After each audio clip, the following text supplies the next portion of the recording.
Salut, c'est Cyril, bienvenue dans cette nouvelle vidéo.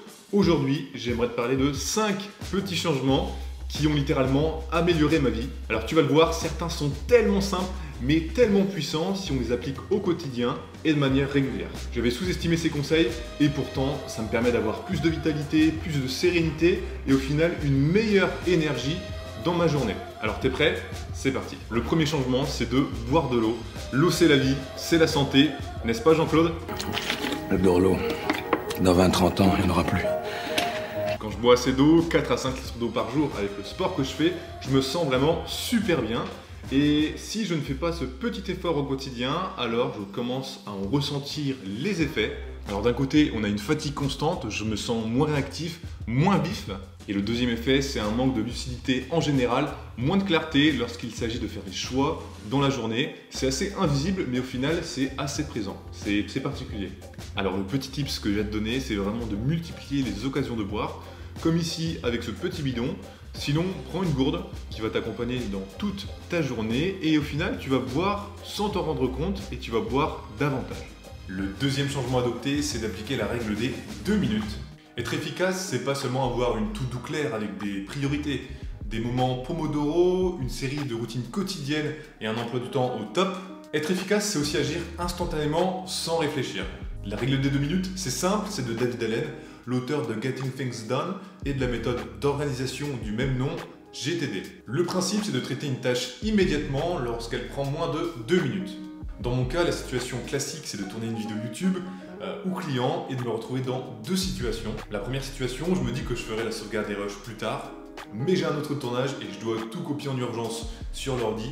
C'est pas vraiment efficace. Et la deuxième situation, c'est au final, je prends 2 minutes à lancer la sauvegarde en organisant mes rushs dans le bon dossier pour être prêt lors du montage et être serein lors du prochain tournage. Si tu ne fais pas ces micro-tâches qui prennent moins de 2 minutes, tout va s'accumuler, tu vas voir toutes ces tâches former la boule d'Indiana Jones et tu vas vouloir l'éviter en procrastinant, en remettant les choses au lendemain.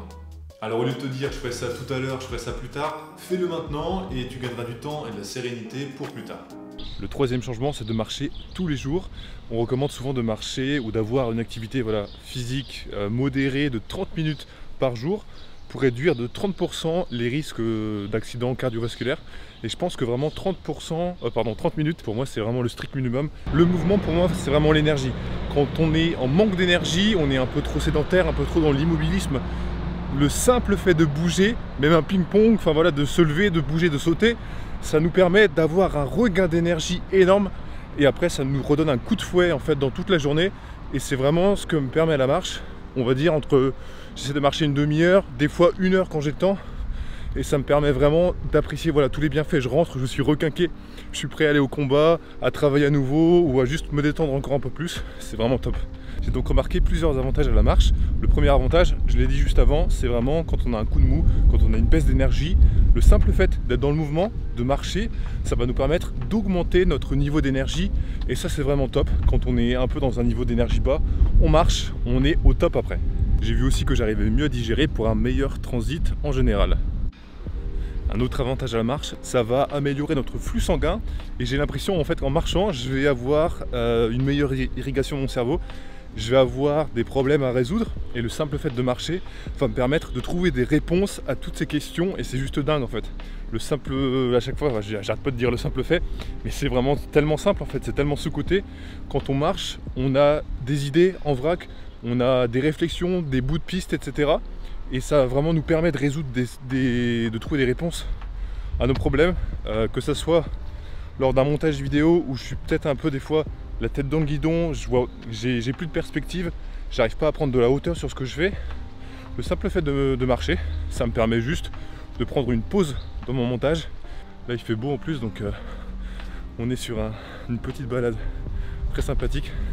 Autre avantage à marcher de manière régulière tous les jours, ça permet aussi de débloquer un peu ce muscle de la créativité. Ça permet d'avoir peut-être de meilleures idées aussi. Donc j'ai eu aussi pas mal d'idées de vidéos pendant des marches, de pistes de réflexion et je trouve ça vraiment énorme C'est tout simple, c'est sous-coté mais c'est énorme. Et marcher permet de se reconnecter à la nature. Là je suis sur le canal de Reims, donc accessible par la ville et ça permet vraiment d'avoir une mini pause dans ce côté un peu effervescence urbaine. Ça permet de se reconnecter à la nature, d'être captif de notre environnement, d'être un peu avec les hautes herbes, etc. Je vais pas trop toucher parce que je suis allergique. Mais voilà, ça permet vraiment de se reconnecter à la nature, de se couper aussi de son smartphone, et ça c'est intéressant. Mais pas facile quand on est chez soi. Le quatrième changement, c'est donc de contrôler l'usage de son téléphone, son smartphone. Voilà, c'est une super pièce technologique pour faire plein de choses, et je pense qu'il faut vraiment maîtriser l'usage de son téléphone pour 3 raisons. La première raison, c'est vraiment d'être productif. Si on utilise tout le temps son téléphone ou si on l'a à côté de soi, on ne va pas être forcément super efficace dans son travail, et ça peut être un problème. Le deuxième point, c'est vraiment de reprendre le contrôle de son temps et de ne pas passer beaucoup de temps sur les réseaux sociaux, Instagram notamment, c'est vraiment un peu mon addiction. Et le troisième point aussi, c'est donc de reprendre ce temps et vraiment de passer du temps de qualité avec ses proches. Allez, je te partage 4 astuces pour ne pas être esclave de ton téléphone. La première astuce, lorsque je veux être focus à fond en mode deep work, donc c'est un peu être dans ma bulle, tomber dans cet état de flow, être super concentré et sans distraction. C'est un concept d'un auteur que je vous mets, donc voilà le bouquin ici. C'est vraiment un super concept à adopter pour être vraiment super efficace dans son travail. Donc pour travailler efficacement, moi ce que je fais vraiment, c'est je mets mon téléphone en mode ne pas déranger. Je travaille dans le bureau, je vais le mettre dans la cuisine, il est hors de mon champ de vision, il est hors de l'équation de mon espace de travail. Ça va me permettre d'être super concentré, de tomber dans cet état de flow lorsque je fais des sessions de montage vidéo, et je vais au final avancer beaucoup plus vite. Et quand je vais finir cette session de montage, je vais pouvoir aller sur mon téléphone et ça va me permettre d'être super efficace à un moment et de prendre un petit moment pour consulter les notifications, les appels manqués, etc. Donc vraiment, je vous conseille d'éloigner votre téléphone de votre espace de travail, de le mettre en mode ne pas déranger lorsque vous souhaitez travailler à fond et être super concentré. La deuxième astuce, c'est pas de téléphone dans la chambre, c'est un peu extrême, c'est ma règle d'or. Lorsque je vais coucher, je mets mon téléphone en mode avion, je le mets dans la salle de bain et je ne regarde jamais mon téléphone avant de dormir, sinon il n'y a pas pire pour dormir 1 heure à 2 heures après. Donc voilà, vraiment, pour moi c'est protéger votre espace de sommeil, protéger votre chambre. La troisième astuce, vous pouvez utiliser la fonction temps d'écran sur l'iPhone pour mesurer vos progrès semaine après semaine. Vous allez pouvoir même aussi définir des temps d'utilisation par jour. Par exemple, moi j'ai essayé de me fixer 30 minutes par jour sur Instagram. Bon, je l'utilise de manière professionnelle, donc c'est pas souvent évident, mais au final c'est utile, c'est un bon indicateur, mais c'est facilement contournable. On peut juste ignorer la limite et continuer à utiliser l'application. Donc c'est un bon pas, mais c'est pas non plus la solution miracle. La dernière astuce, c'est de réduire ses notifications à l'essentiel, de garder par exemple le message ou WhatsApp. Et le reste, voilà, pas de pastille, pas d'indicateur rouge de 1, 2, 3 qui vous dit « Allez, viens cliquer, t'as une notification, viens passer du temps sur mon application ». Non, on va éviter tout ça, ce qui va permettre aussi d'être plus intentionnel. Lorsqu'on va vouloir aller sur une application, on va le décider, on revient à l'essentiel et aussi moins d'applications de réseaux sociaux. Pour ma part, ça fait depuis 2018 que j'ai plus Facebook sur mon téléphone. J'y accède par navigateur, ce qui me permet de réduire aussi le temps passé de mauvaise qualité et au final un temps qui n'est pas super essentiel pour moi sur les réseaux sociaux.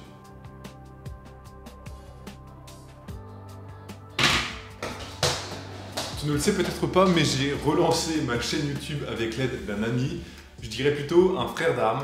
Le frère d'armes, c'est un peu le principe d'avoir un partenaire de responsabilité. Si on s'engage à faire une tâche, avec lui, on va la faire car on s'est engagé auprès de lui. On ne pourra pas se mentir à soi-même et à mentir à son frère d'armes.